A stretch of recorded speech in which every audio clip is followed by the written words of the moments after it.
The scent of fresh apple pie mingled with strong black coffee filled the Pine Valley Diner, an institution that had stood on the corner of Main and Elm in Oak Ridge, Pennsylvania for over 40 years. Morning sunlight streamed through large windows, casting golden rectangles across the worn tile floor. A Creedence Clearwater Revival song played softly from the vintage jukebox in the corner. Rachel Morgan didn't flinch when the man slammed his fist on the counter, sending silverware clattering against ceramic plates. At 38, she possessed a timeless kind of beauty: high cheekbones, clear blue eyes, dark hair, pulled back in a simple ponytail. Her uniform was standard diner fare, a pale blue button-up shirt and black slacks. Nothing that would draw attention. "I said I wanted my eggs over easy, not this rubber garbage."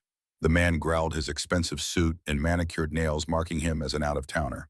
"Is it really that hard to get a decent breakfast in this backwater?" Rachel calmly set down her coffee pot. The diner had fallen silent, all eyes on the confrontation. In the corner booth, four older men, regular customers from the 82nd Airborne, straightened in their seats. "I'd be happy to have the kitchen make you a fresh plate, sir," Rachel said, her voice steady but firm. She stood perfectly still, balanced on the balls of her feet, hands relaxed at her sides. Her posture suggested nothing of a waitress intimidated by an angry customer. Instead, there was something in her stance, a readiness, a controlled alertness that made the man pause. "Just get it right this time," he muttered, suddenly uncomfortable under her unwavering gaze. As Rachel turned toward the kitchen, her eyes briefly met those of the elderly men in the corner booth. Frank Hollister, 73, a Korean War veteran, gave her an almost imperceptible nod of approval. Rachel had earned the respect of the morning regulars months ago, though none of them could quite say why.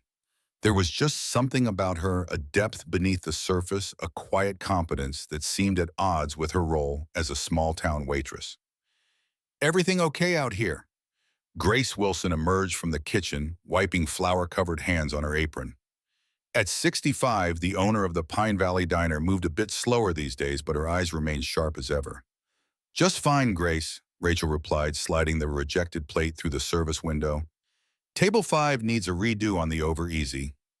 Grace studied Rachel's face for a moment, then nodded. In the 2 years since she'd hired Rachel, she'd come to rely on the younger woman's unflappable demeanor. The diner had been Grace's life for 4 decades, built from nothing after her husband, a Cold War intelligence officer, had died unexpectedly in '83. The framed photograph behind the register showed a younger Grace beside a tall man in uniform, both smiling in front of a newly opened Pine Valley Diner. The bell above the door jingled as Jack Reynolds stepped in, his weathered face breaking into a warm smile as he removed his faded blue cap. At 60, the local plumber's hands were permanently stained with decades of hard work, his frame still solid from his years as a Green Beret. He took his usual seat at the counter, nodding to the veterans in the corner booth. "Morning, Jack." "The usual." Rachel was already reaching for a mug. "Please," he replied, his gravelly voice carrying the weight of countless stories left untold. As she poured his coffee, black, no sugar, his keen eyes briefly assessed the businessman at table 5 before returning to Rachel. There was an understanding between them, unspoken but clear. Jack saw more than most, and what he saw in Rachel had always intrigued him. Through the large front windows, Oak Ridge revealed itself in the morning light. Once a thriving industrial town in the post-World War II boom, it now showed the unmistakable signs of economic decline. Shuttered storefronts lined parts of Main Street, though the locals maintained a stubborn pride in their community. American flags hung from porch posts. Classic cars lovingly maintained sat in driveways. It was a town holding on to its past while the future threatened to leave it behind. Rachel moved efficiently between tables, refilling coffee cups, delivering plates of eggs and hash browns, exchanging pleasantries with the regulars. Her movements were economical and precise, her eyes constantly scanning the room, noting each person who entered, each conversation that turned serious. She positioned herself to always have a view of the entrance, a habit impossible to break. At a lull in the morning rush, Rachel slipped into the small break room, checking first to ensure she was alone. She pulled a secure phone from her pocket and dialed a number from memory. "Monthly check-in," she said quietly, her voice dropping an octave, losing its friendly waitress lilt. "Status," came a gruff male voice on the other end. "No pleasantries, no name. Cover intact, no incidents." Rachel turned so she could see the door while she spoke. "Any concerns?" the man asked. Rachel hesitated, considering the rumors she'd been hearing around town. Possible, development company moving into the area, aggressive tactics with local properties. Name, Sterling Enterprises, CEO Victor Sterling. A pause on the other end. I'll look into it. Standard protocol continues. Next check in 4 weeks. Understood, Colonel. The line went dead. Rachel slipped the phone back into her pocket, took a deep breath, and resumed her waitress persona before returning to the dining room. Not a single customer noticed the subtle shift in her demeanor, the momentary glimpse of the woman she had been before becoming Rachel Morgan. The regular rhythm of the diner was disrupted 3 days later when Grace received the letter. Rachel watched her employer's face tighten as she read the crisp business stationery, her knuckles whitening around the paper's edge. Bad news, Rachel asked, restocking sugar packets at the counter after the lunch rush. Grace looked up, her expression a mixture of anger and concern. Sterling Enterprises wants to buy the diner. She handed the letter to Rachel. Third offer this month, each one more generous than the last. Rachel scanned the document, noting the professional letterhead and carefully worded pressure. The offer was substantial, far more than the property was worth in pure market terms, but the undertone was clear: sell now or face consequences. What are you thinking? Rachel asked, returning the letter. I'm thinking my late husband and I built this place with our own hands, and it's not for sale at any price. Grace folded the letter with deliberate movements. But they're buying up half the town. The Miller's farm sold last week. Johnson's Hardware is considering an offer. Jack Reynolds, repairing a sink in the kitchen, emerged, wiping his hands on a rag. Sterling's got the town council eating out of his hand, he said, his voice low, promising jobs, tourism, a revitalized economy. Pretty words for taking over. You've heard something? Rachel asked, immediately alert to Jack's tone. Buddy of mine over in Westfield said the same outfit came through there last year. Bought up property, forced out holdouts through sudden zoning issues and health code violations. Built their resort, brought in outsiders for all the jobs. Jack's eyes were hard. Town's soul got sold to the highest bidder. Rachel filed away this information, her mind already cataloging potential threats. She'd been in Oak Ridge long enough to develop genuine affection for the town and its people, particularly Grace, who had given her a job with no questions asked when she arrived with a minimal documentation and a manufactured background. That evening, Rachel attended the town meeting at the high school gymnasium. Wooden bleachers creaked under the weight of concerned citizens as Mayor Thompson introduced Victor Sterling to the assembled crowd. Sterling moved to the microphone with practiced confidence. At 50, he cut an impressive figure, tall, silver-haired, immaculately dressed, in a suit that cost more than most Oak Ridge residents earned in a month. His smile revealed perfect teeth, but never reached his cold, calculating eyes. Friends, he began, his voice resonant and commanding. I'm not here as an outsider looking to change Oak Ridge. I'm here as a partner in progress. His presentation was slick architectural renderings of a luxury resort, promises of jobs, economic revival, a second chance for the struggling town. Rachel observed the reactions around her. Some faces showed skepticism, others hope. Mayor Thompson nodded enthusiastically at every point Sterling made. From her position near the back, Rachel had a clear view of the three men stationed around the gymnasium. Sterling's security team dressed in suits, but with the unmistakable bearing of men familiar with violence. When one of them turned to scan the crowd, Rachel felt a jolt of recognition, like an electric current down her spine. She kept her expression neutral through years of training, but her heart rate accelerated. Marco Diaz. She knew him by a different name from a different life, a high-ranking enforcer for the Black Wolf cartel, a man she had helped identify in a federal operation that had supposedly dismantled the organization's leadership. A man who should have been in prison, not standing in an Oak Ridge high school gymnasium as security for a real estate developer. As the meeting concluded and people filed out, Rachel kept her head down, positioning herself behind taller attendees. She needed time to process this development, to consider its implications for her cover and her safety. If Diaz recognized her, everything would unravel. Back at her modest rental house on the outskirts of town, Rachel performed her nightly security check, with extra care testing locks, checking windows, surveying the perimeter. Her home revealed her true nature in subtle ways: furniture positioned to allow clear sight lines to all entrances, minimal decorations that could become obstacles, emergency bag always packed and hidden beneath a loose floorboard in the bedroom closet. She sat at her kitchen table, the secure phone in hand, debating whether to make an unscheduled contact with the colonel. The appearance of Marco Diaz changed everything, suggesting connections between Sterling Enterprises and the Black Wolf organization that had necessitated her entry into witness protection 5 years ago. Before she could decide, headlights swept across her front window as a vehicle pulled into her driveway. Rachel moved silently to the side of the window, peering out cautiously. A black SUV with tinted windows, government issue, not the luxury vehicle Sterling had arrived in at the town meeting. The driver's door opened and a tall figure emerged, approaching her front door with purposeful strides. The colonel himself, an unprecedented in-person visit that could only mean trouble. Rachel opened the door before he could knock. "This is unexpected," she said, ushering him inside and quickly securing the door. Colonel Richard Hayes, early 60s, with close-cropped gray hair and the rigid posture of a career military man, surveyed her living room with a critical eye. "Unusual circumstances warrant unusual measures," he replied, refusing her gesture toward a chair. "You identified Victor Sterling in your last check-in." "Yes, he's buying property throughout Oak Ridge, including attempts to purchase the diner where I work." Hayes nodded. "Sterling Enterprises has appeared on our radar before. Suspected money laundering, possible connections to organized crime, though nothing we could prove." He fixed her with a penetrating stare. "What you don't know is that one of his security personnel has been identified as Marco Diaz," Rachel interrupted. "Former Black Wolf enforcer. I recognized him at the town meeting tonight." Hayes's eyebrows rose slightly, as close to surprise as the stoic man ever showed. "Your observational skills remain sharp. This complicates matters."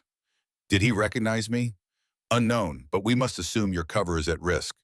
Hayes paced the small room. "Standard protocol would be immediate extraction, new identity, new location." Rachel felt a surge of resistance that surprised her. In previous relocations, she had accepted the necessity without question. This time felt different. "And if I don't want to be extracted?" Hayes stopped pacing, studying her with newfound interest. "Attachment to your cover identity is natural but dangerous, Agent Keller." "Rachel Morgan isn't real." "She's been real for 2 years, Rachel countered. "I have a life here, people I—" She stopped herself, unwilling to say care about, to this man who dealt in assets and protocols, not emotions. "People who would be in danger if your identity is compromised," Hayes finished for her. "Nevertheless, I'm not ordering immediate extraction. Sterling's operation warrants further investigation, and your position provides valuable intelligence." He moved toward the door. "Maintain your cover. Report any contact with Diaz immediately. We'll have additional surveillance on you in the diner." After Hayes departed, Rachel sat in the darkness of her living room, processing their conversation. For the first time in 5 years, she had pushed back against protocol, surprised by her own reluctance to leave Oak Ridge. The town and its people, particularly Grace, had become more than just elements of a cover identity. They had become something like home. 3 days later, the black SUV pulled into the Pine Valley Diner's parking lot shortly after the lunch rush. Rachel noticed it immediately, tension coiling in her muscles as Victor Sterling emerged, followed by 4 men, including Marco Diaz. She continued wiping down the counter, her movements unhurried despite her internal alertness. The bell above the door jingled as they entered, conversations quieting as locals assessed the newcomers. Grace emerged from the kitchen, wiping her hands on a towel. "Welcome to Pine Valley," she said, her tone professional but cool. "Table for 5. Sterling smiled, the expression never reaching his eyes. "Ms. Wilson, I presume Victor Sterling. I believe we've corresponded." "We have," Grace replied, her voice level, "though I wasn't expecting a personal visit. I find face-to-face discussions more productive. May we—" He gestured toward a large corner booth. As Grace led them to the table, Rachel observed Marco Diaz carefully.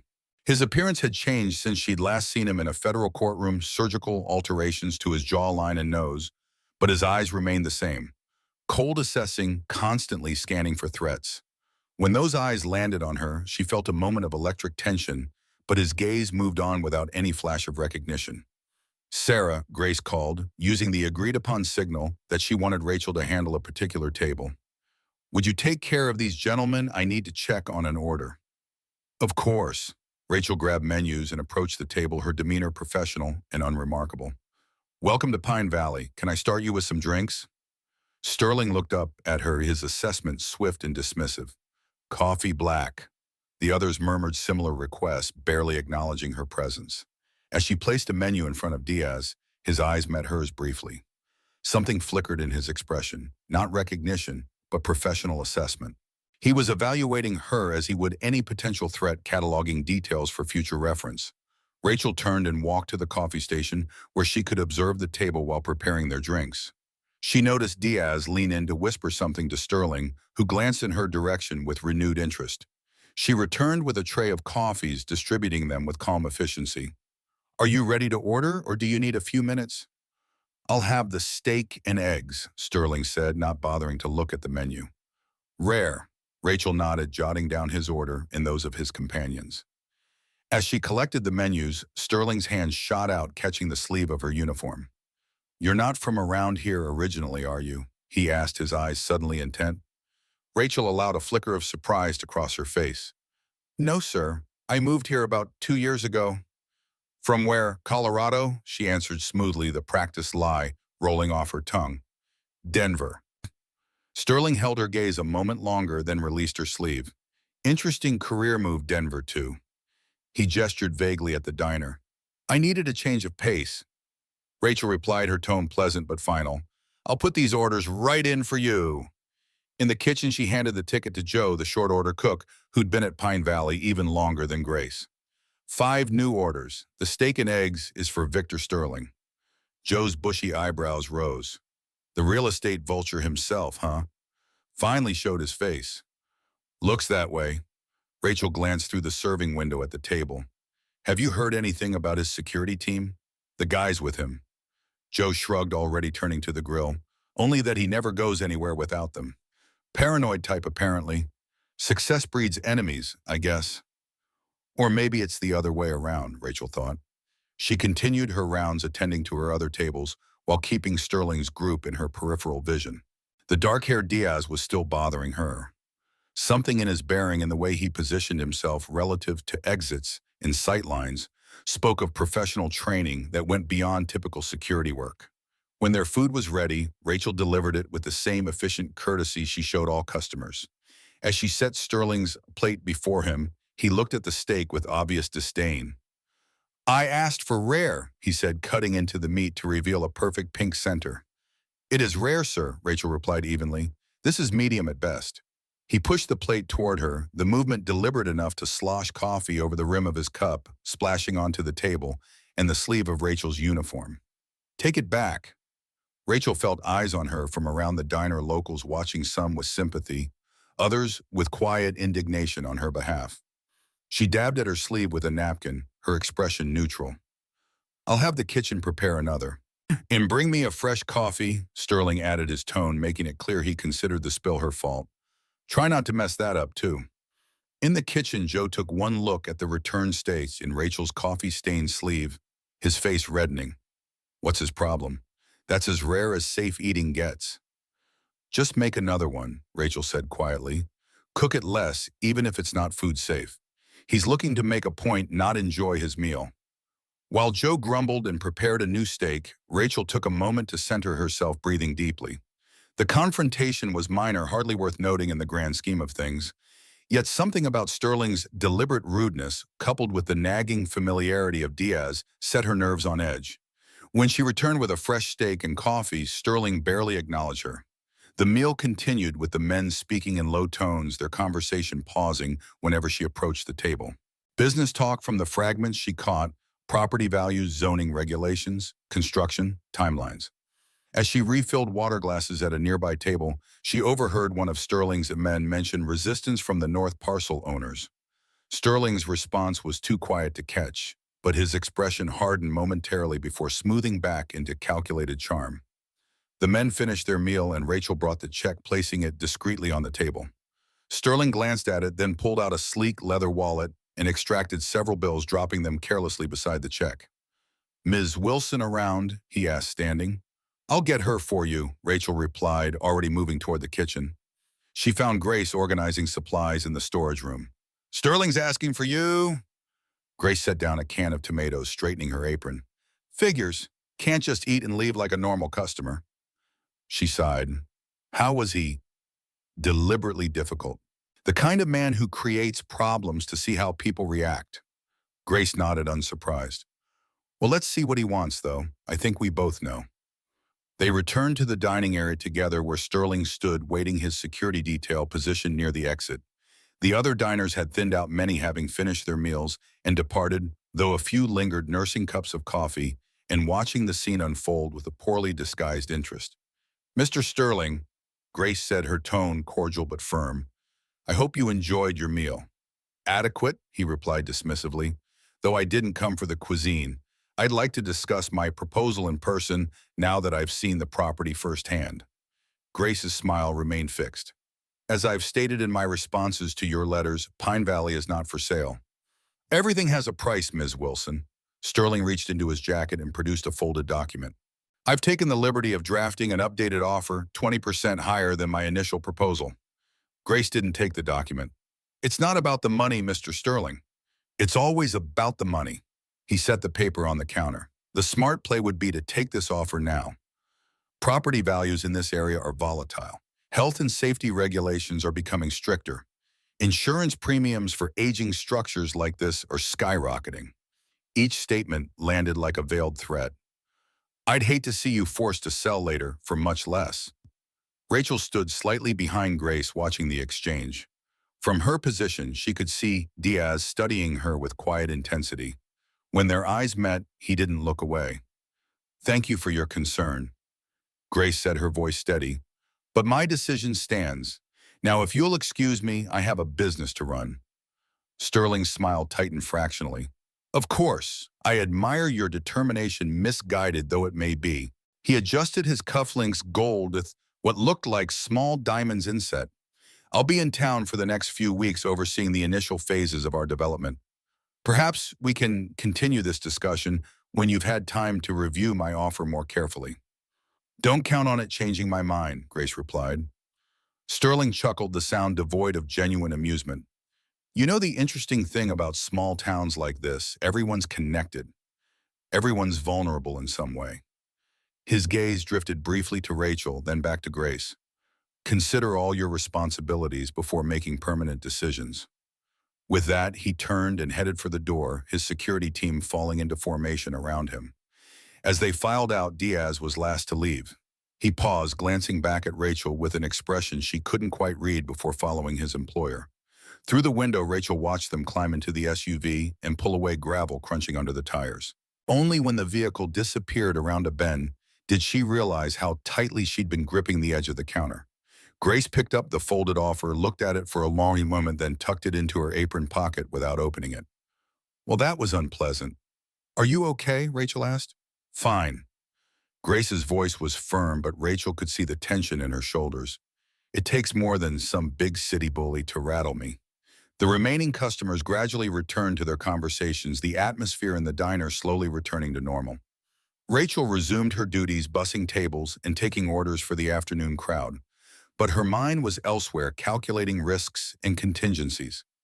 Something about Diaz continued to nag at her, the way he'd looked at her as he left, assessing rather than threatening. As the afternoon light began to fade, Rachel took her break, stepping outside for some fresh air. The October chill was setting in, leaves from the surrounding maples drifting down in bursts of red and gold. She walked to the edge of the parking lot where the pavement gave way to a grassy slope leading down to a small creek that bordered the property. From her pocket, she pulled out her secure phone, considering whether to contact Hayes about the encounter. Before she could decide, Jack Reynolds' truck pulled into the lot. He got out and approached her, his expression serious. Saw Sterling and his goons leaving earlier, he said without preamble. Trouble, just flexing. Rachel replied, careful with her words, despite trusting Jack more than most in town. Trying to pressure Grace into selling. Jack nodded, his weathered face grim. Listen, Rachel. Sterling's not just a developer. Word around town is he's got connections, the kind that make problems disappear. He held her gaze meaningfully. People who've stood up to him in other towns have had accidents, health code violations, tax audits. One fella had his brake lines cut. Rachel absorbed this information, adding it to her mental assessment. You think he'd go that far here? I think a man like that doesn't accept no for an answer. Jack glanced toward the diner. Grace is stubborn as they come, but she's also 65 and alone. She needs allies. She's not alone, Rachel said with quiet determination. And neither are you, Jack. Something in her tone made Jack study her more carefully. You know, in 2 years, you've never talked much about yourself, where you came from, what brought you here. Not much to tell, Rachel replied, the practice response automatic. Wanted a simpler life after my divorce. Saw the help wanted sign when I was passing through. And I'm grateful you did, Jack said. Best waitress Grace has had in years. He hesitated. But there's more to you than meets the eye, isn't there, Rachel? For a brief moment, Rachel considered telling Jack the truth about who she really was, what she'd done, why she was here. But that would only put him in danger. Better to keep him in the dark. Safer that way. I'm just a waitress, she said with a small shrug, though I appreciate the vote of confidence. Jack didn't look entirely convinced, but nodded anyway. Well, whatever your story is, I'm glad you're here. And if Sterling tries anything with Grace or the diner, he'll find this town isn't as easy to push around as he thinks. After Jack left, Rachel returned to her shift, completing her closing duties as the last customers departed. When the diner was empty, she locked the front door, turned the sign to closed, and did a final check of the kitchen and storage areas. Heading home, Grace asked, counting the day's receipts at the register. In a bit, want to finish up these last few tables. Don't stay too late. Roads get dark this time of year. Grace gathered her things and headed for the back door. And Rachel, thank you for today. Not everyone would stand up to a man like Sterling. After Grace left, Rachel moved through the darkened diner, wiping down tables with methodical precision while her mind processed the day's events. The appearance of Marco Diaz in connection with Sterling suggested the Black Wolf organization hadn't been as thoroughly dismantled as the federal prosecutors had claimed. If Diaz had recognized her, her cover was already compromised. If not, it was only a matter of time. She finished cleaning and gathered her things, performing a final security check before locking the back door behind her. Her car, a nondescript blue sedan chosen specifically for how unremarkable it was, sat in the employee section of the parking lot. The night was clear stars visible above the trees surrounding the diner, the air sharp with the scent of autumn. Rachel scanned the area before approaching her car, an ingrained habit she never questioned. Nothing seemed out of place, yet she couldn't shake the feeling of being watched. She reached her vehicle, unlocked it, and slid into the driver's seat in one smooth motion. As she turned the key in the ignition, her headlights illuminated something on the ground in front of her car that hadn't been there when she arrived that morning. A small package wrapped in brown paper. Rachel cut the engine and sat motionless, studying the package through the windshield. After 5 minutes of observation detecting no signs of disturbance or surveillance, she exited her car and approached cautiously. The package was small, wrapped in plain brown paper, no labels or markings. She didn't touch it immediately, instead examining it from all angles, looking for wires, seams, anything suspicious. Finally, using a stick from the yard, she nudged it gently. Nothing happened. She picked it up lightweight, nothing shifting inside, and carried it back to her car, placing it on the passenger seat while she drove home. Her house sat on the outskirts of town, a small rental property backed by woods chosen for its isolated location and multiple escape routes. As she pulled into the gravel driveway, she noticed all the lights were off just as she'd left them. She performed a quick perimeter check before entering the package still in hand. In the kitchen under the bright overhead light, Rachel carefully cut through the brown paper to reveal a small wooden box. Inside, nestled on a bed of cotton, was a single bullet, a .45 caliber round standard ammunition. Nothing special about it except for the message it conveyed. Rachel closed the box, her mind racing. This was either a warning from Sterling or something far more concerning. She moved to the bedroom closet, pushed aside hanging clothes, and pressed on a section of the back wall. A hidden panel slid open, revealing a small safe. Inside were the tools of her former trade, a Glock 19 with suppressor, extra magazines, a combat knife, passports with various identities, cash in multiple currencies, and a satellite phone for emergencies. She removed the gun and checked it methodically, clean, loaded, ready. She hadn't touched it in months, but maintenance was another habit too deeply ingrained to break. Back in the living room, she settled by the window gun within reach and activated her secure phone's camera. She pointed it at the ceiling light fixture where she'd installed a small camera when she first moved in. The footage showed her front porch 2 hours earlier, a figure in dark clothing placing the package at her door. The image was grainy but unmistakable. Not Marco Diaz or any of Sterling's men. It was one of Hayes's operatives, a man she'd glimpsed occasionally around town maintaining discreet surveillance as part of her protection detail. Rachel sat back, a chill running through her that had nothing to do with the autumn night. The bullet wasn't a threat from Sterling, it was a message from her own people. A reminder of her vulnerability, perhaps, or something more sinister. She played back her conversation with Hayes. His reluctance to extract her immediately had seemed reasonable at the time, allowing her to gather intelligence on Sterling's operation. But what if there was another reason? What if Hayes had connections to Sterling or Black Wolf that she wasn't aware of? The peaceful existence she'd built in Oak Ridge was unraveling. She'd known it was temporary, it always was, but she'd hoped for more time. Tomorrow she would need to start preparations, security upgrades, contingency plans, a possible exit strategy. But tonight she would keep watch, waiting for any sign that her past had finally caught up with her. In the darkness outside, leaves rustled in the autumn breeze. Somewhere in the distance, an owl called the sound carrying across the night. Rachel Morgan, not her real name, just the latest in a series of identities she'd worn and discarded, kept her vigil, knowing that the simple life she'd pretended to live was coming to an end. The game was beginning again, and this time she wasn't sure who all the players were. Dawn broke over Oak Ridge with a cold drizzle that matched Rachel's mood. She'd slept fitfully, the bullet message from Hayes's operative playing on her mind. The Pine Valley Diner stood like a beacon in the gray morning light, its neon sign glowing against the dreary sky. As Rachel pulled into the parking lot, she noticed an unfamiliar county vehicle already there, a white sedan with government plates. Inside, Grace stood rigid beside a thin man in his 60s wearing a county health department badge, his clipboard held like a shield as he peered into the coffee maker with exaggerated scrutiny. "Good morning," Rachel said, hanging her rain-spotted jacket on the hook by the door. Grace's tight smile conveyed volumes.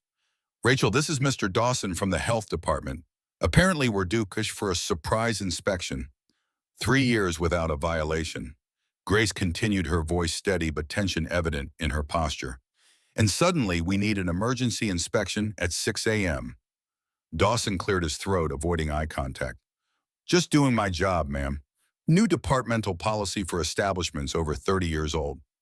He moved to the kitchen, examining surfaces with theatrical thoroughness. Rachel positioned herself where she could observe both Grace and the inspector, noting how he seemed to be looking for problems rather than conducting a routine check. His focus lingered on minor issues, a hairline crack in a floor tile, a loose hinge on a refrigerator door, while making extensive notes. "Temperature in this walk-in is 38 degrees, Dawson announced, consulting his thermometer. "County regulations now require 36 degrees maximum. It's been set at 38 for 40 years without a single food safety incident," Grace countered. "Standards change, ma'am." Dawson made another note. "You'll need to adjust it and have it recertified within 7 days." By the time Joe arrived to start breakfast prep, Dawson had compiled a list of 7 violations, none serious on their own, but collectively requiring thousands in repairs and equipment modifications. "You have 10 days to address these issues," he stated, tearing off a carbon copy of his report. "Failure to comply could result in suspension of your operating license." After Dawson left, Grace sank onto a stool, the inspection report crumpled in her fist. "This is Sterling's doing. Has to be." "Probably," Rachel agreed, her voice low. "The timing's too convenient. The floor tiles alone will cost $5,000 to replace," Grace said, exhaustion creeping into her voice. "Money I don't have, just sitting around." The bell above the door jingled, and Jack Reynolds entered, shaking rain from his cap. One look at their faces told him everything. "Health inspection?" he asked, taking a seat at the counter. Grace nodded, sliding the crumpled report toward him. 7 violations, 10 days to fix them. Jack scanned the document, his weathered face hardening with each line. "Pressure tactics, same playbook Sterling used in Westfield." He set the paper down, his decision already made. "I know someone who can help with the floor. My nephew does commercial tile work, owes me a favor." "Jack, I can't afford—" "Who said anything about money?" he interrupted gently. "This town takes care of its own, Grace, always has." Rachel watched this exchange with quiet appreciation. In her years moving between safe houses and cover identities, she'd rarely witnessed the kind of community solidarity that Oak Ridge displayed. It was both touching and strategically useful. Sterling would find it harder to isolate and pressure Grace with neighbors rallying around her. The morning progressed with its usual rhythm, despite the tension lingering in the air. Regular customers arrived for breakfast, many having already heard about the inspection through Oak Ridge's efficient, small-town grapevine. Each expressed support in their own way, larger tips offers of help, or simply reassuring Grace that they weren't going anywhere no matter what some health inspector said. At 10:42 a.m., a petite woman with short black hair and rectangular glasses entered the diner. Rachel recognized Lisa Chen, the town librarian, who selected a small table near the window and arranged a tablet and stack of books beside her. "Good morning, Lisa," Rachel greeted her, approaching with a menu. "The usual, please." Lisa smiled, her dark eyes bright behind her glasses. "And maybe a fresh perspective." She gestured to the books beside her. Town Historical Society project trying to digitize some of the older records, but the cataloging system is a nightmare. As Rachel turned to place Lisa's order, the librarian added casually, "By the way, I found that book on Colorado hiking trails you asked about last month. Finally came in on interlibrary loan." Rachel paused, momentarily confused. She'd never requested such a book. Lisa held her gaze meaningfully. "Yes, that guide to the Denver area trails. You mentioned wanting to revisit some of your favorite spots someday." Understanding dawned. This was some kind of coded message. "Right, of course. Thank you for remembering." "Stop by anytime," Lisa said, opening one of her books. "It's at the front desk under your name." The exchange was brief, but left Rachel with a growing suspicion. First, Jack's immediate offer of help. Lisa with her cryptic message. Were they assets? Part of her protection detail. The colonel had never mentioned local contacts, but that didn't mean they weren't in place. During a lull between breakfast and lunch, Jack returned to the diner with his toolbox, claiming he needed to check a few measurements for the floor repair. As he knelt to examine the cracked tiles, Rachel approached with a fresh coffee. "You know," she said quietly, "most plumbers don't get involved in floor tiling." Jack glanced up, his expression unreadable. "Most plumbers haven't seen what happens when good people stand alone against men like Sterling." Rachel lowered her voice further. "How long have you been watching me, Jack?"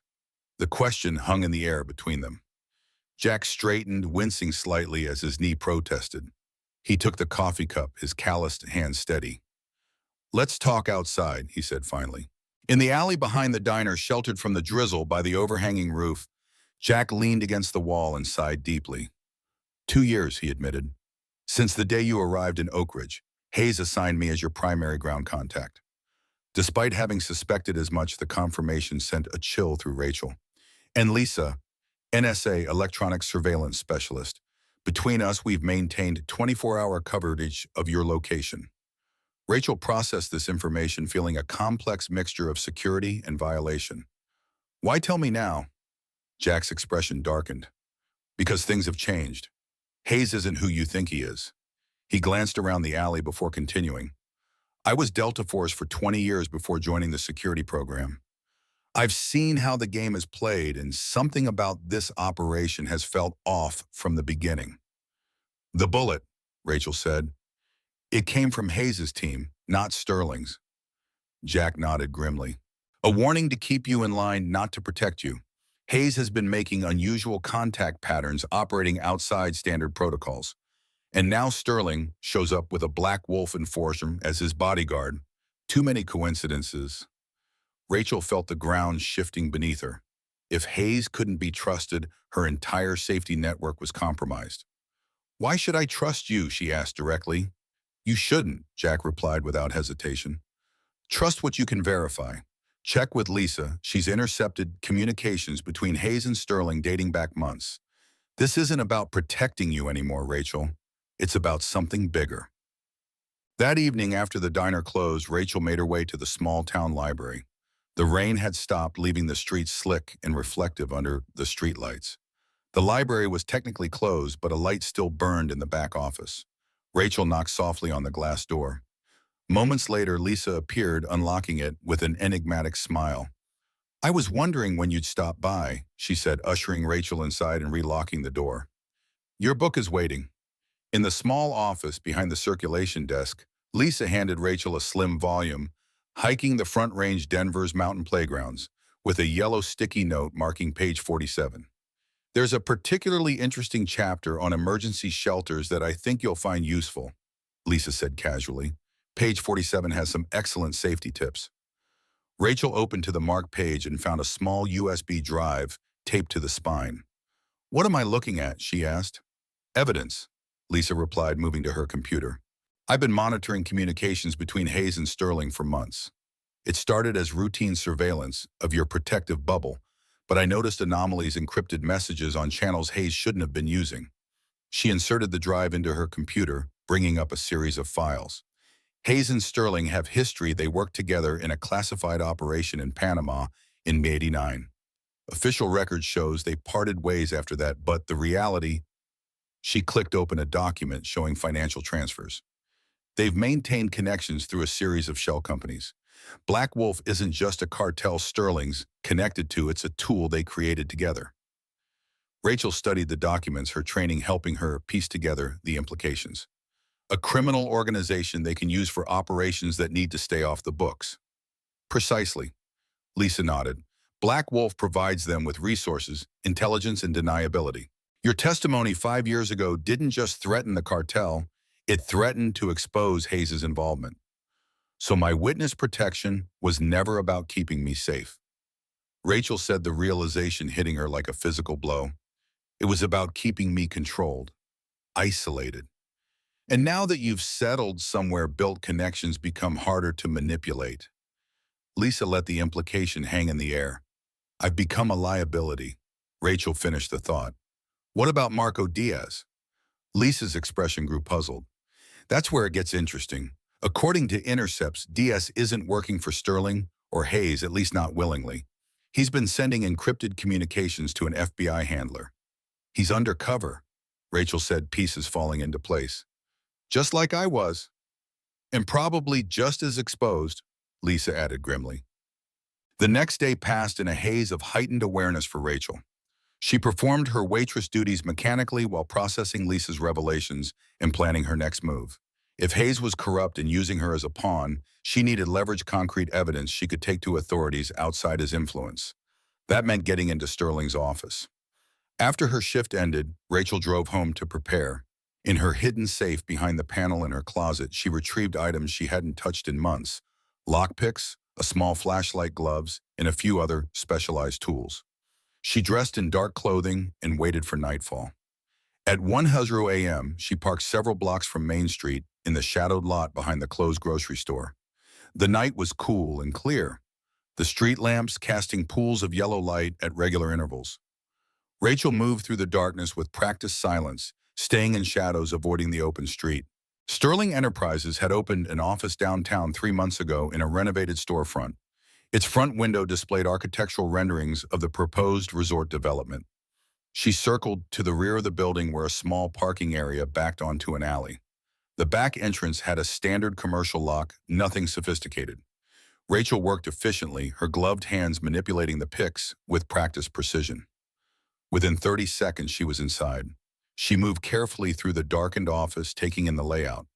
A reception area led to 2 private offices with a conference room and small kitchen in the back. Professional, well-appointed, but with the impersonal feel of a temporary setup. She started with the filing cabinets in the main area, methodically examining folders labeled with property addresses and owner names.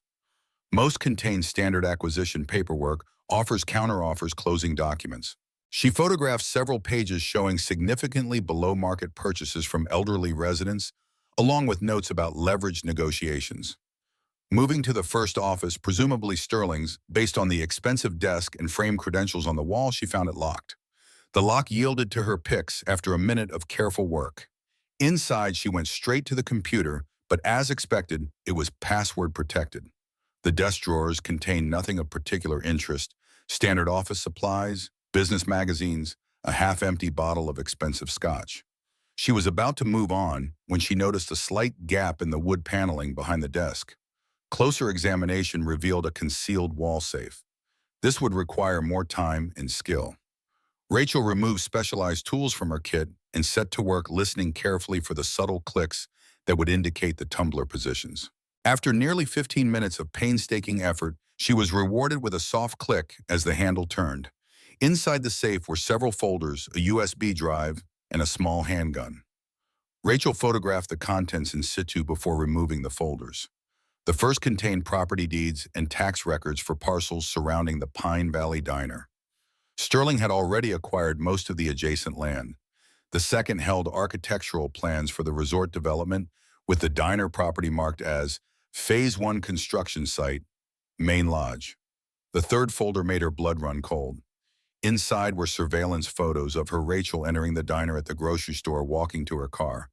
Along with the photos were printouts of background checks, property records for her rental house, and a thin file labeled Morgan R. Anomalies.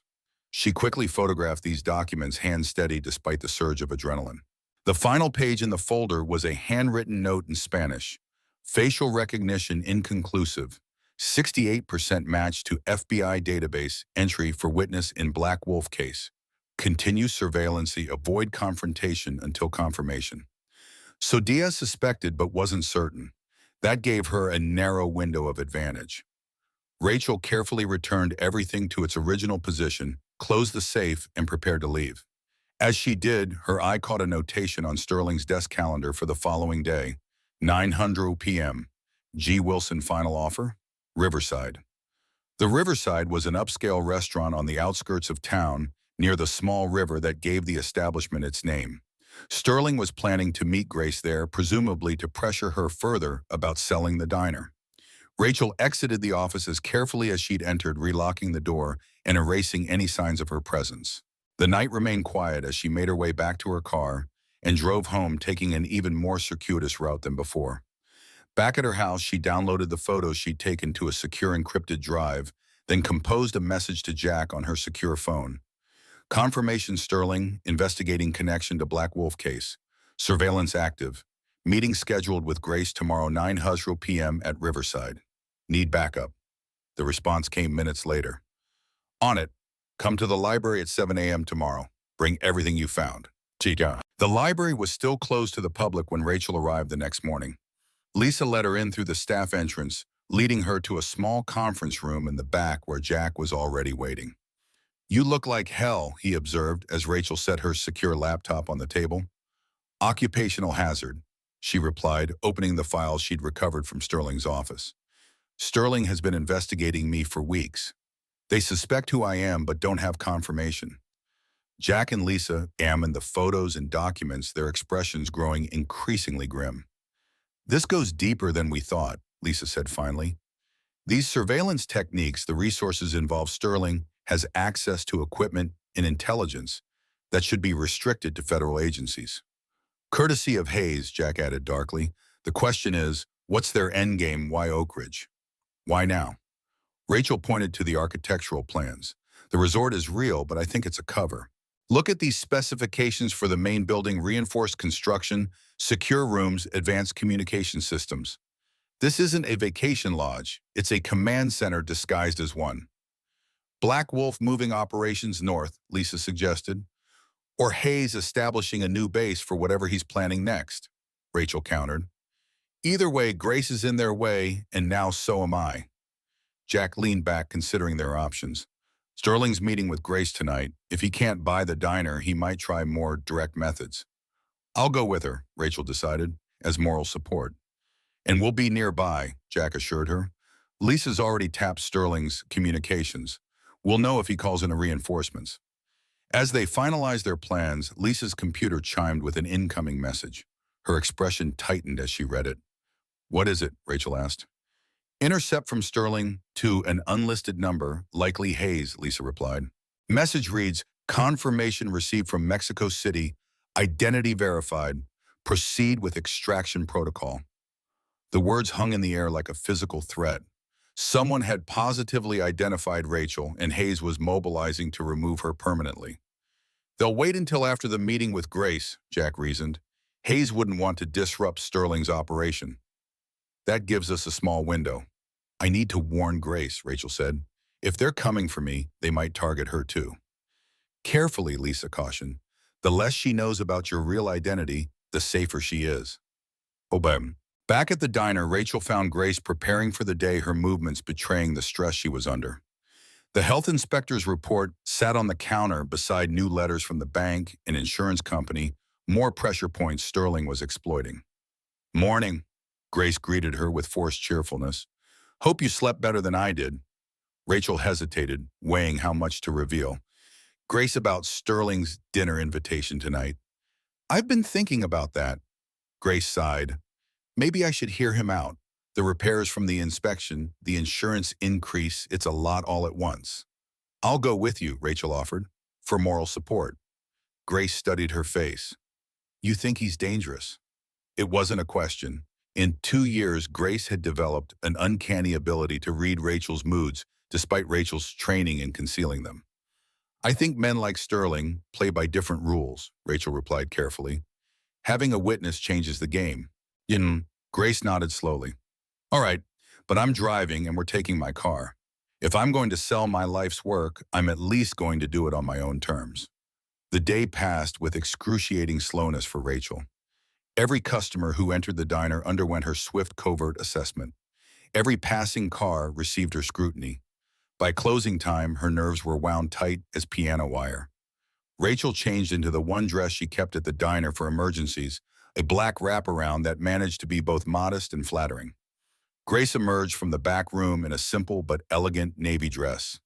Haven't had occasion for this in years, she said, self-consciously adjusting the sleeve. Last time was Harold's funeral. They took Grace's car to the riverside, a converted mill building perched on the edge of the small river that ran through the eastern side of town. With stone walls and large windows overlooking the water, it was the most upscale restaurant in the area. Sterling was already seated at a corner table when they arrived, a glass of red wine before him. He stood as they approached, his expression registering brief surprise at Rachel's presence before smoothing into practiced charm. Ms. Wilson, thank you for coming. His gaze shifted to Rachel. Ms. Morgan, I wasn't expecting you. Moral support, Grace said firmly, taking a seat. Rachel's not just an employee, she's a friend. Sterling's smile tightened almost imperceptibly. Of course, the more the merrier. As they settled in, Rachel noted Sterling's security was conspicuously absent. No Marco Diaz or other bodyguards in sight, a curious choice given their constant presence at his other appearances in town. I appreciate you meeting me outside of business hours, Ms. Wilson. Sterling began, leaning back in his chair. I find negotiations often progress more smoothly in a relaxed environment. This isn't a negotiation, Grace replied evenly. I agreed to hear your final offer as a courtesy, nothing more. Sterling nodded, seemingly unbothered by her directness. Fair enough, but I do hope you'll consider what I have to say with an open mind. He reached into his jacket and removed a folder, placing it on the table between them. My previous offers have focused solely on the property value. This one is different. Grace made no move to take the folder. Different how? It includes provisions for you to maintain operational control of a restaurant within our resort development, a new Pine Valley, if you will, with state-of-the-art facilities, and a prime location overlooking the valley, plus a very generous cash settlement and ongoing percentage of food and beverage revenue. Rachel watched Grace's expression carefully, noting the brief flicker of surprise. This was a more sophisticated approach than the earlier pressure tactics, offering Grace a way to preserve her legacy while still getting what Sterling wanted. May I? Rachel asked, reaching for the folder when Grace hesitated. Inside were detailed plans for a restaurant space within the proposed resort, along with financial projections and a contract outlining the terms Sterling had described. The numbers were indeed generous, far more than the diner was worth in pure market terms. Grace glanced through the materials after Rachel passed them to her, her expression guarded. Why the sudden change in approach, Mr. Sterling? Yesterday, it veiled threats about health inspections. Today, it's partnerships and revenue sharing. Sterling smiled, though his eyes remained cold. Business is about finding mutually beneficial solutions, Ms. Wilson. Sometimes it takes a few attempts to find the right incentive structure. Their drinks arrived, and Sterling insisted on ordering appetizers despite Grace's protest that she wasn't staying long. As the evening progressed, he maintained a veneer of cordial professionalism, though Rachel caught him watching her with calculated assessment whenever he thought she wasn't looking. "The offer expires in 48 hours, Sterling eventually said after they declined dessert. "After that, we'll be forced to revise our development plans. Perhaps build around your property, though that would significantly impact road access and visibility for the diner." "More pressure tactics," Grace observed, her voice steady despite the implied threat. Sterling spread his hands in a gesture of innocence, simply stating facts. Development changes traffic patterns. Customers follow convenience. He signaled for the check. "Consider the offer, Ms. Wilson. A new beginning is better than a slow decline. Wouldn't you agree?" As they prepared to leave, Sterling's phone chimed with a message. He checked it, his expression changing subtly, a tightening around the eyes, a slight tension in his jaw. He looked up at Rachel, his gaze suddenly more focused, more calculating. "Ms. Morgan," he said, his tone deceptively casual, "I've been meaning to ask what brought you to our little town specifically. Of all the places a person from Denver might relocate to, this seems an unusual choice." Rachel met his gaze evenly. "Sometimes the right opportunity comes along at the right time. Grace needed help. I needed a change. Simple as that." "Simple?" Sterling repeated the word, carrying a weight of disbelief. "Few things in life truly are, I've found." He stood buttoning his jacket. "Miss Wilson, I look forward to your decision. Miss Morgan," he paused, studying her face, "I have a feeling we'll be seeing more of each other very soon." Outside, as they walked to Grace's car, Rachel felt the familiar prickling sensation at the base of her neck, the unmistakable feeling of being watched. She scanned the parking lot casually, noting a dark sedan with tinted windows parked at the far end, its engine running. "What are you thinking?" she asked Grace as they drove back toward town, deliberately avoiding mention of the surveillance vehicle. Grace sighed, her hands tight on the steering wheel. "I'm thinking it's a devil's bargain. Sure, the money's good, and keeping the restaurant name alive has its appeal, but it wouldn't be the same. It wouldn't be mine, not really."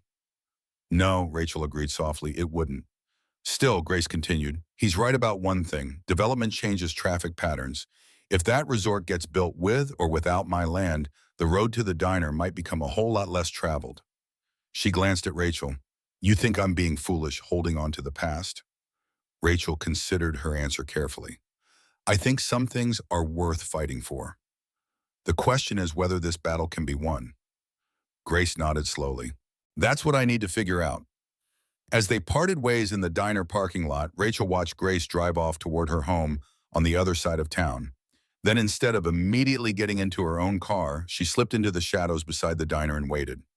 Sure enough, within minutes, the dark sedan she'd spotted at the restaurant crept past, slowing as it approached the diner, before continuing down the road in the direction Grace had gone. Following Grace, not Rachel, which meant either they hadn't yet positively identified Rachel or they were monitoring all of Sterling's obstacles. Either way, Grace was now potentially in danger. Rachel retrieved her phone and sent a quick message to Jack. "Asset needed. Surveillance on Grace's residence tonight. Hostile vehicle following target from meeting location." The response was immediate. "On it. Lisa monitoring communications. Return home. Stay alert." Rachel drove home via a circuitous route, checking repeatedly for any sign of surveillance. Her house was dark when she arrived, just as she'd left it. She performed her security check before entering, finding nothing out of place. Inside, she moved immediately to retrieve her gun from the hidden safe, the weight of it reassuring in her hand. She was about to contact Jack for an update when a soft noise from the direction of her back door caught her attention. Rachel froze, listening intently. Another sound, the subtle scrape of metal against metal, the sound of someone working on a lock. In one fluid motion, she killed the lights and moved to a position with clear sight lines to both entrances, her weapon trained on the back door. Years of training took over her, breathing steady, her hands firm as she waited in the darkness. The back door opened slowly, a shadowed figure slipping inside with practiced stealth.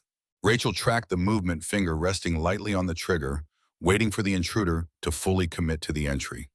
When the figure reached the kitchen and paused, Rachel spoke, her voice deadly calm in the darkness. "Federal agent, hands where I can see them." The intruder went still, then slowly raised their hands. "Easy, Agent Keller. It's me." Rachel's blood ran cold at the use of her real name, one she hadn't heard in years. Show your face slowly. The intruder turned, and in the faint moonlight streaming through the window, she recognized him. Marco Dia. What are you doing here? She demanded, not lowering her weapon. Same as you, he replied, his voice low and even. Working a cover. Rachel's finger tightened imperceptibly on the trigger.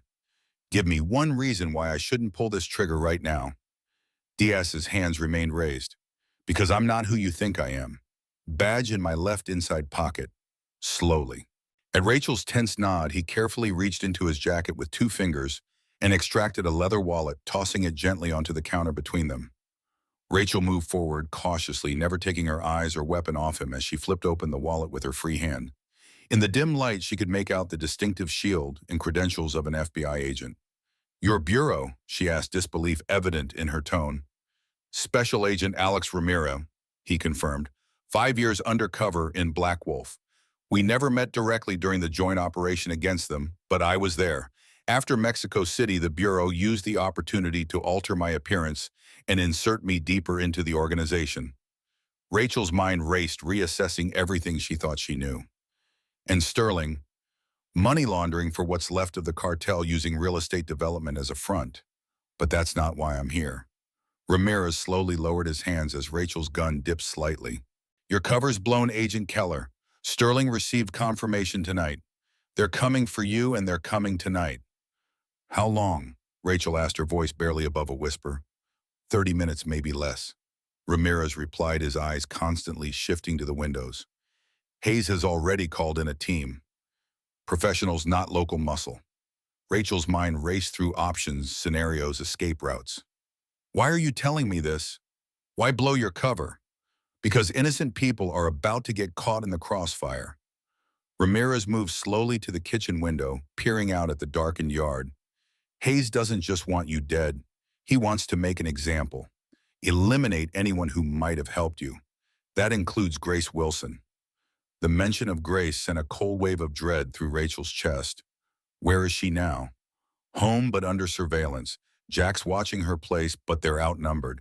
FBI has a tactical team en route, but they're at least an hour out. Rachel studied him, years of training, making her wary despite his credentials. How do I know this isn't a trap, that you're not still working for Black Wolf? You don't, he admitted. But ask yourself this, if I wanted you dead, why warn you? I could have simply given Sterling your location days ago. Logic told her he was right, but experience had taught Rachel to trust nothing at face value. She reached for her secure phone, keeping her weapon trained on Ramirez. I need to verify, she said. Ramirez nodded. Make it fast. Rachel sent a brief message to Jack. Marco Diaz in my house claiming to be FBI. Verification? The response came within seconds. Confirmed. Special Agent Alex Ramirez, deep cover operation. Grace secure for now. Sterling's team mobilizing. She lowered her weapon fully. What's the play? We need to get to Grace first, then secure a defensible position. Ramirez checked his own weapon, a compact Sig Sauer. The diner has the best structural advantages. Stone foundation, limited approaches, clear sight lines. Rachel nodded, already moving toward her bedroom to retrieve additional ammunition and tactical gear from her hidden safe. How many in Sterling's team? She called over her shoulder. 6 that I know of, Ramirez replied, following her cautiously. Former military South American specialists. They'll come heavily armed with orders to leave no witnesses. Rachel checked her weapon muscle memory, taking over as she prepared for combat. And Hayes, holding position at a remote location, maintaining plausible deniability. He never gets his hands dirty directly. Rachel considered their options, the tactical situation crystallizing in her mind. We move now. Get to Grace then, to the diner. Set up defensive perimeter. Wait for your FBI backup. And if they reach us before backup arrives? Ramirez asked. Rachel chambered around in her Glock, her expression hardening. Then we remind them why witness protection was necessary in the first place. The Pine Valley Diner stood dark and silent in the midnight hour, its red neon sign extinguished for the first time in years. Inside, shadows moved with purpose across the dining area as Rachel, Alex Ramirez, Jack Reynolds, and Lisa Chen transformed the beloved local establishment into a fortress. They had reached Grace's house just in time, finding Sterling's surveillance team preparing to move in. The ensuing confrontation had been brief but intense. Jack taking down one man with practiced efficiency while Rachel and Alex subdued another. Grace had emerged from her bedroom with a shotgun in hand, her expression grim but determined, requiring no explanation beyond, "We need to get to the diner, now." South entrance secured, Jack reported, returning from the kitchen where he had finished barricading the back door.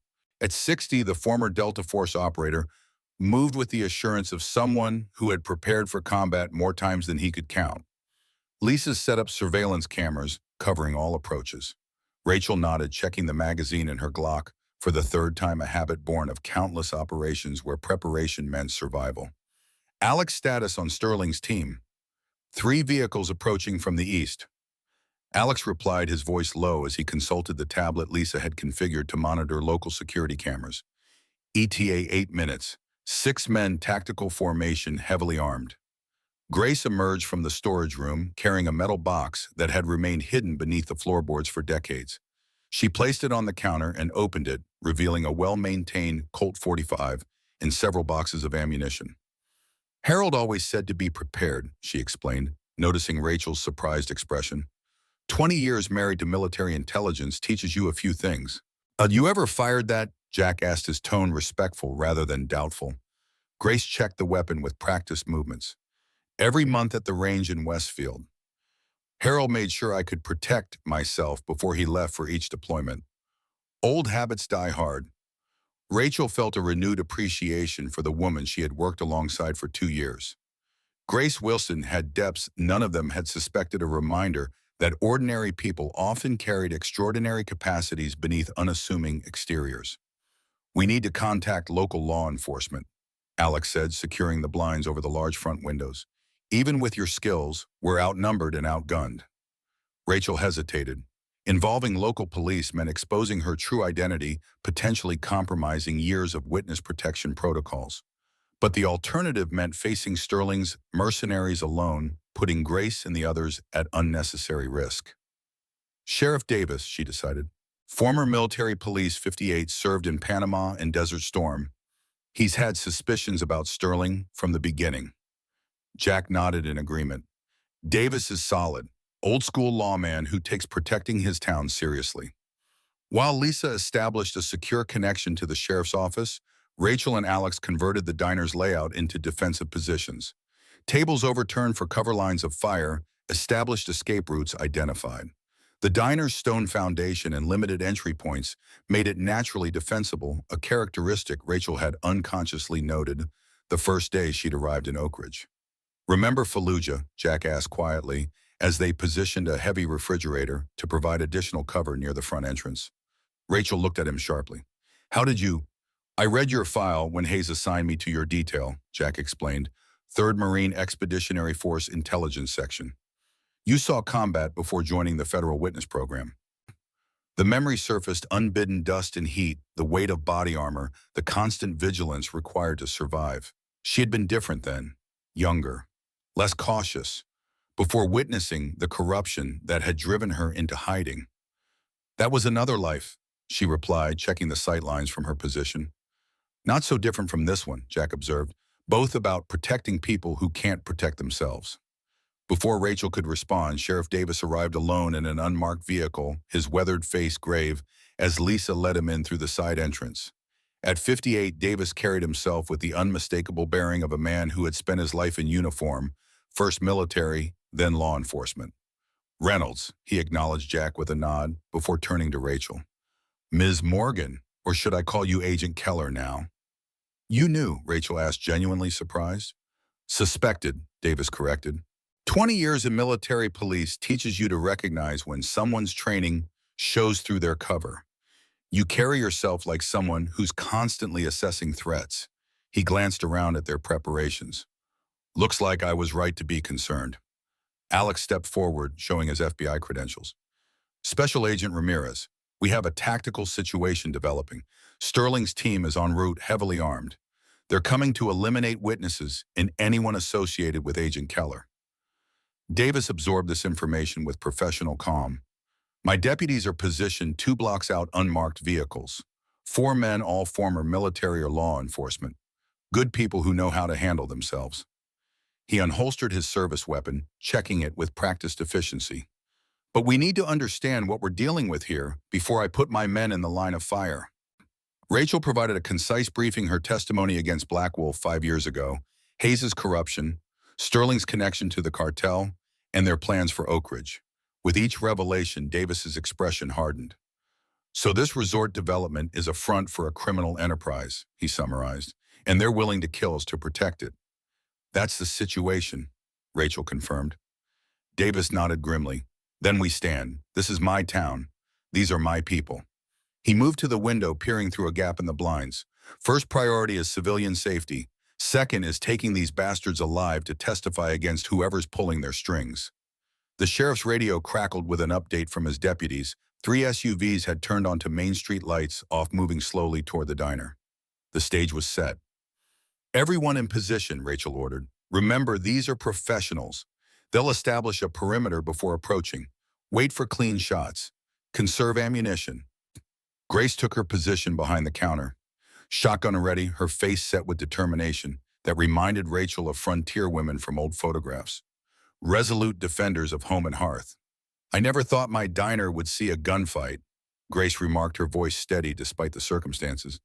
My herald would say this is just another day in America.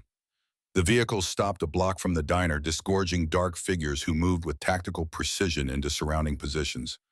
The streetlights along Main Street suddenly went dark. Sterling's team cutting power to the area. They're setting up, Alex whispered, watching through a thermal scope Lisa had provided. Standard containment formation. 2 approaching the rear, 4 covering the front. Rachel exchanged a glance with Jack, no words necessary between professionals who understood the rhythm of combat. The air in the diner grew thick with tension as they waited in the darkness, each heartbeat marking the approach of inevitable confrontation. The first shot shattered the night silence, a precision round through the diner's front window that would have struck Rachel if she hadn't anticipated it and moved moments before. Glass exploded inward as the tactical team began their assault, flashbang grenades following through broken windows. Down, Jack shouted, pulling Grace to the floor as the devices detonated in blinding, disorienting bursts. Training took over as Rachel rolled to a protected position, returning fire with controlled bursts that forced the attackers to seek cover. Alex engaged the team approaching from the rear, his movements economical and precise. Davis coordinated with his deputies through his radio, establishing a containment perimeter to prevent civilians from wandering into the firefight. The diner became a chaos of muzzle flashes, shattered glass, and tactical movements as Sterling's mercenaries attempted to breach the defenses. Jack's military experience proved invaluable. He anticipated each maneuver, positioning defenders to counter before the attackers could gain advantage. Grace surprised everyone with her composure under fire. When one attacker attempted to enter through the kitchen, she met him with a shotgun blast that sent him staggering backward with a non-fatal wound to the shoulder. My diner, she stated simply, chambering another round. 20 minutes into the firefight, the attackers regrouped, their initial aggression tempered by the unexpected resistance. Rachel used the lull to check on her companions, Lisa monitoring communications from a protected corner, Jack covering the rear entrance, Lex and Davis defending the front, Grace watchful at the counter.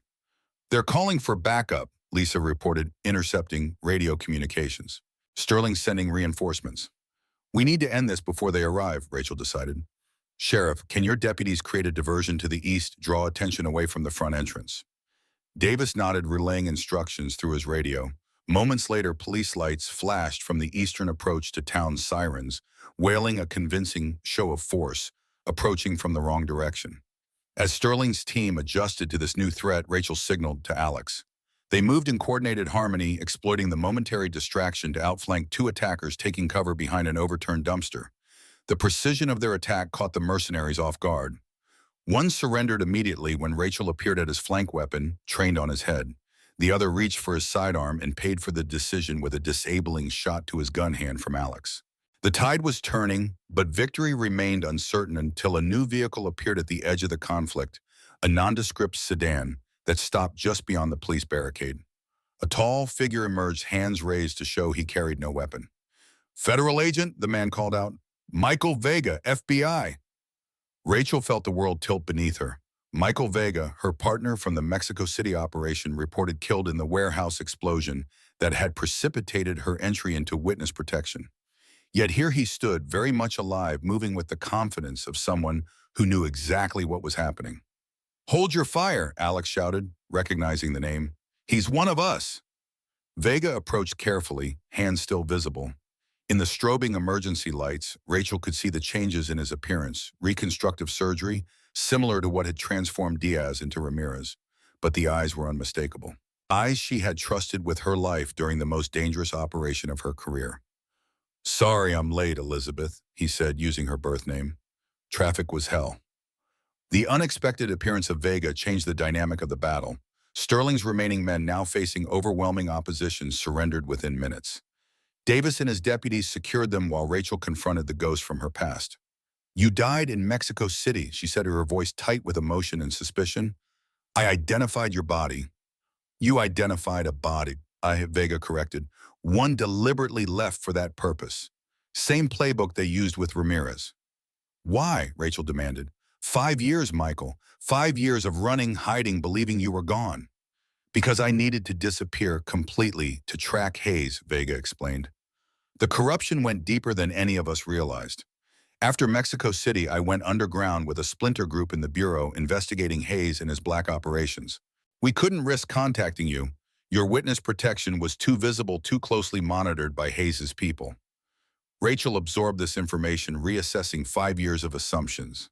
And now we have Sterling's operation exposed, his team captured, and enough evidence to bring down Hayes and everyone connected to him. Vega produced a flash drive from his pocket. "Including this, every operation Hayes has run using Black Wolf as cover, every dollar laundered, every political figure compromised." A sudden explosion from the east end of town interrupted their reunion, a fireball rising into the night sky where Sterling's office had stood moments before. "He's destroying evidence," Alex realized. "And escaping," Rachel added, already moving toward her vehicle. "Sterling knows he's burned. He'll run to Hayes." "We know where Hayes is," Vega revealed. "Observation tower on Miller's Ridge, monitoring the operation from a distance as usual." Jack joined them, his expression grim. "Sterling will take the mountain road. It's the only way to reach the tower without passing through town." "Then we cut him off," Rachel decided. "Jack, stay with Grace and Lisa. Davis can secure the scene here. Alex, Michael, you're with me." The night air was crisp as they sped toward Miller's Ridge, following the winding road that climbed into the hills surrounding Oak Ridge. Rachel drove with focused intensity, her mind calculating intercept points and tactical approaches. There, Vega pointed to headlights ahead, moving rapidly up the mountain road. "Sterling's vehicle." Rachel accelerated, closing the gap until Sterling's SUV came into view, a black silhouette against the starlit sky. As they rounded a curve, she saw their opportunity, a narrow section of road with a sheer drop on one side and the mountain face on the other. "Hold on," she warned, then executed a precision maneuver that brought their vehicle broadside across the road, creating an impassable barrier just as Sterling's SUV approached. Sterling braked hard, his vehicle skidding to a stop mere feet from impact. For a moment, all was still, two vehicles facing off on a mountain road, occupants assessing their options in the darkness. Then Sterling's driver accelerated suddenly, attempting to force his way past. Rachel, Alex, and Vega were already out of their vehicle, weapons drawn. "Federal agents," Vega shouted. "Kill the engine and step out with your hands visible." The SUV's response was a burst of automatic fire that shattered the night, forcing them to take cover. Rachel rolled behind a boulder, returning fire with controlled precision at the SUV's tires. The vehicle swerved violently as rubber exploded, then slid sideways, its momentum carrying it dangerously close to the cliff edge. When the dust settled, Sterling emerged from the passenger side, hands raised halfway, his expensive suit, now disheveled, a thin line of blood marking his forehead where he'd struck the dashboard. "This is a misunderstanding," he called, his voice carrying the smooth confidence of a man accustomed to talking his way out of difficult situations. "I'm a businessman, not a criminal." "Save it for the judge," Alex responded, approaching cautiously, weapon trained on Sterling. Sterling's eyes darted between them, assessing his options. His gaze lingered on Rachel, recognition and hatred flashing across his face. "Agent Keller, so it is you. Hayes was right." "It's over, Sterling," Rachel replied evenly. "Your team is captured. Your operation exposed. The smart play is to cooperate." Something like desperation crossed Sterling's features. "You have no idea what you're interfering with." Hayes isn't just some corrupt agent, he's part of something bigger. Something necessary. Necessary for who? Vega demanded. For this country, Sterling insisted. Some wars can't be fought in the open. Some enemies can't be engaged through official channels. What we built with Black Wolf.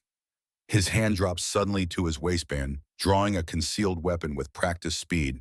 Alex fired his shot, catching Sterling in the shoulder and spinning him toward the edge of the road. Sterling staggered, his foot slipping on the gravel shoulder. For a moment, he teetered on the brink of the gorge, arms windmilling as he fought for balance. Then, with a look of pure shock, he toppled backward over the edge, disappearing into the darkness below. Rachel raced to the edge, Alex and Vega close behind. They peered down into the gorge where Sterling's body had come to rest on a rocky outcropping 30 feet below, motionless in the moonlight. "I'll call for medical and recovery teams," Vega said quietly, stepping back from the edge. Rachel holstered her weapon as the adrenaline of the confrontation began to fade. "Hayes is next. We need to move quickly," Alex advised. "Once he realizes Sterling's operation has failed, he'll disappear." They continued up the mountain road toward the observation tower, a steel structure rising above the tree line offering commanding views of the surrounding countryside, including Oak Ridge and the Pine Valley Diner. A single vehicle was parked at its base, confirming Hayes' presence. The three agents approached with tactical precision, moving through the forest with practiced stealth. The pre-dawn darkness provided cover as they reached the edge of the clearing surrounding the tower. "Tower in sight," Vega whispered. "No visible security." Hayes is confident no one would connect him to the operation. Rachel studied the structure through her night vision device. The tower rose approximately 60 feet with an enclosed observation platform at the top. A single light glowed within Hayes, positioned to oversee the operation he had set in motion. "I'll take point," Rachel decided. "He's expecting me to be dead by now. The shock value might give us an edge." "Too risky," Vega argued. This is my operation," Rachel cut him off. "My life he's been controlling for 5 years. I need to be the one to end it." The men exchanged glances, then nodded reluctantly.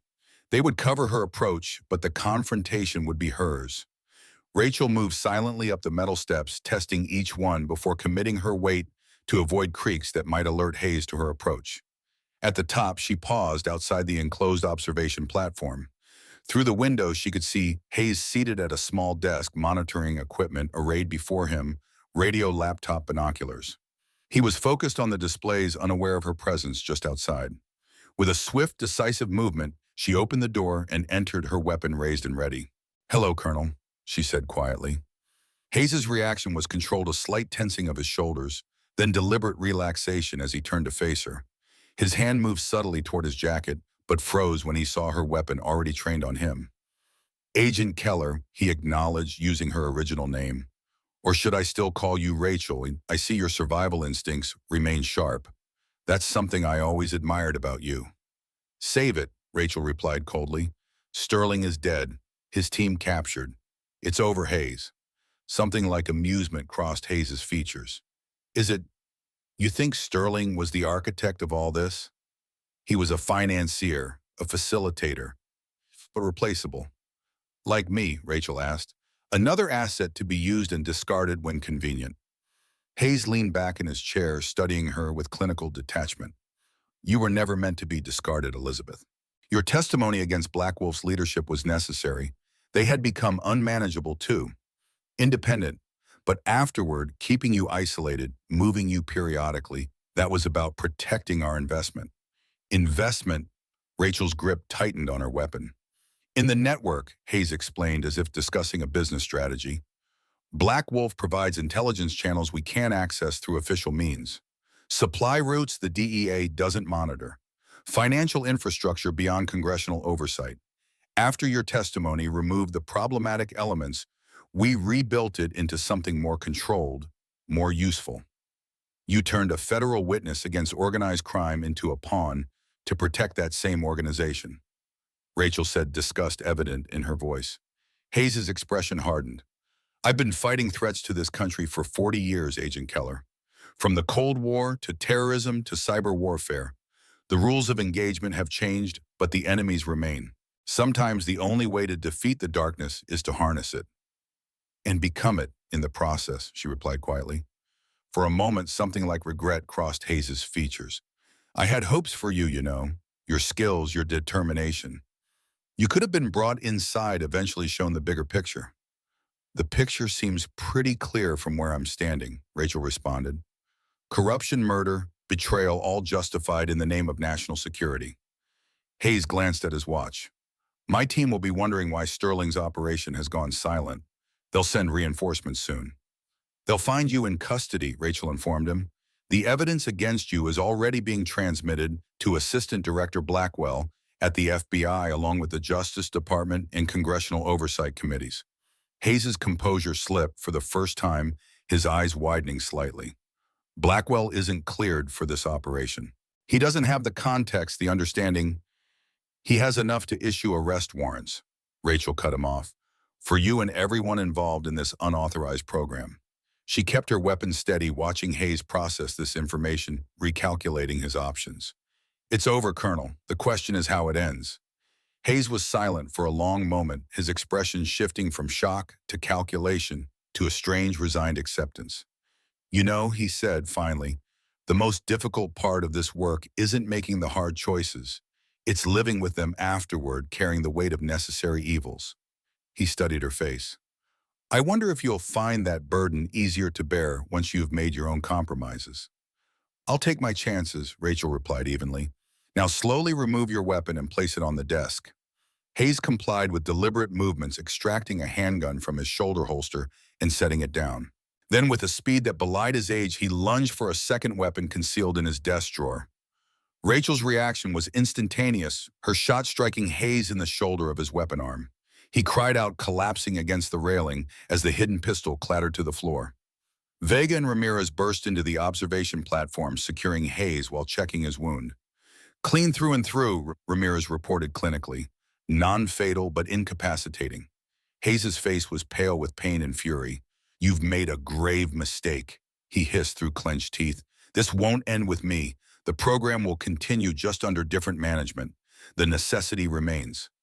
Maybe, Rachel acknowledged, securing her weapon, but not with Black Wolf and not with me as a loose end. One battle at a time, Colonel.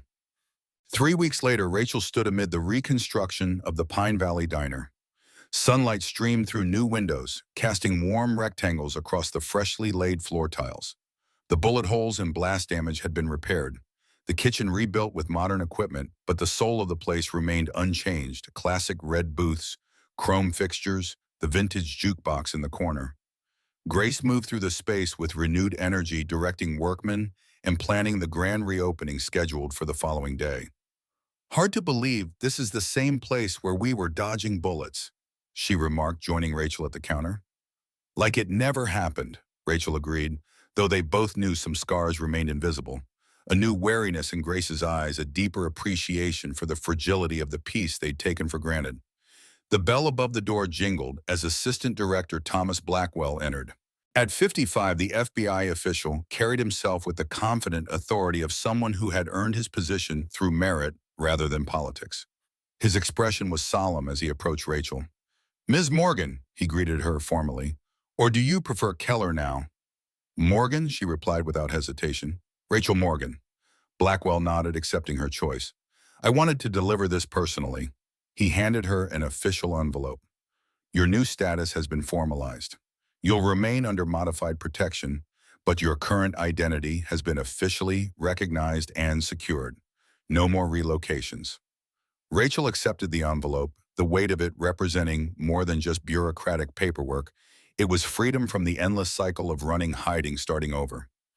And Hayes, she asked, facing multiple federal charges along with the Sterling's surviving team members. The evidence you and Agents Ramirez and Vega compiled is substantial.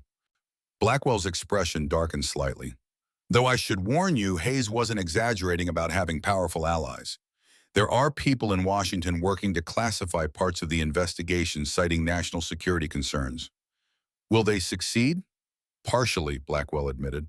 Some operations will remain buried, but Hayes himself is finished, and Black Wolf has been thoroughly dismantled this time. Jack Reynolds entered from the kitchen, nodding respectfully to Blackwell. The two men shared the unspoken recognition of professionals who had served their country in different capacities, but with the same dedication. The security system is installed, Jack reported to Rachel. State-of-the-art, but disguised as standard commercial equipment. No one would know the difference unless they tried to breach it. Thank you, Rachel said, the words encompassing more than just the security upgrade. For everything. Jack shrugged, uncomfortable with gratitude. Just doing my job. Though I suppose I'm technically unemployed now that Hayes's operation has been shut down. Actually, Blackwell interjected, the Bureau could use someone with your experience, Mr. Reynolds, particularly in our witness security division, which is undergoing some structural reorganization in light of recent events. Jack raised an eyebrow, considering the offer. Might be nice to use my skills for something straightforward for a change. As they discussed details, Lisa Chen arrived with a stack of newspapers, dropping them on the counter with a triumphant smile. Front page, she announced, pointing to the headline, Federal Corruption Exposed in Oak Ridge. The article detailed the arrest of several officials connected to Sterling's development project. Though it made no mention of Black Wolf or Hayes's deeper involvement, those aspects remained classified. Not the whole truth, Lisa acknowledged, but enough to let people know they weren't crazy for questioning Sterling's motives. Grace studied the newspaper thoughtfully. And what about you two? She asked Lisa and Jack. Will you be leaving Oak Ridge now that your assignment is over? Lisa and Jack exchanged glances. I've gotten attached to the library, Lisa admitted. There's something satisfying about organizing information that doesn't involve national security for a change. And I've got plenty of leaky pipes to fix around town, Jack added. Besides, someone needs to keep an eye on this place. He gestured to the diner. It seems to attract trouble. The conversation was interrupted by Sheriff Davis, who entered with a purposeful stride. Thought you'd want to know, he said without preamble. Michael Vega just called. The team examining Sterling's development plans found something interesting. The resort design included hidden facilities for communications, interception, data storage, and what looks like an operations center. Whatever Hayes was planning went well beyond money laundering. Blackwell's expression tightened. I'll need to see those plans immediately. As the men moved to a corner table to discuss the implications, Grace turned to Rachel. Does it ever end? She asked quietly. Rachel considered the question, thinking of Hayes's warning about faceless powers above him, of battles won and wars that continued in shadows. I don't know, she answered honestly. But this time I'm not facing it alone. Grace's hand covered hers briefly, a gesture of solidarity that meant more than words could express. Partners, she said simply. The grand reopening of the Pine Valley Diner the next day drew the entire town. Oak Ridge residents filled every booth and counter seat, their conversations creating a warm backdrop of community resilience. Sheriff Davis and his deputies occupied the corner booth usually reserved for the veterans. Jack sat at the counter exchanging good-natured barbs with Joe the cook. Lisa organized a display of historical photographs showing the diner through its 40-year history. Rachel moved through the crowded space with practiced ease, coffee pot in hand, greeting customers by name. To anyone watching, she appeared to be exactly what her name tag proclaimed, Rachel Morgan, waitress, and now co-owner of the Pine Valley Diner. Only those closest to her knew the truth that behind the friendly efficiency lay the skills and awareness of a woman who had faced death and betrayal, who had been forged in combat and honed by years of vigilance. A woman who had finally stopped running and found something worth fighting for. As the evening wound down and the last customers departed, Rachel stood at the front window looking out at the quiet main street of the town she now called home. A car she didn't recognize drove slowly past the diner, its occupants studying the building with more than casual interest. 5 years ago, such a sight would have sent her running, packing emergency bags, destroying evidence of her presence disappearing into the night. Now she simply made a mental note of the license plate and turned back to help Grace close up. Whatever came next, she would face it here in Oak Ridge as Rachel Morgan, not a cover identity, not a scared witness, but the woman she had chosen to become. A woman with a home, a purpose, and a future worth protecting. Everything okay? Grace asked, noticing her lingering gaze out the window. Rachel smiled, a genuine expression that reached her eyes. Everything's fine, she replied, knowing that even if it wasn't completely true today, they would make it true tomorrow. Together.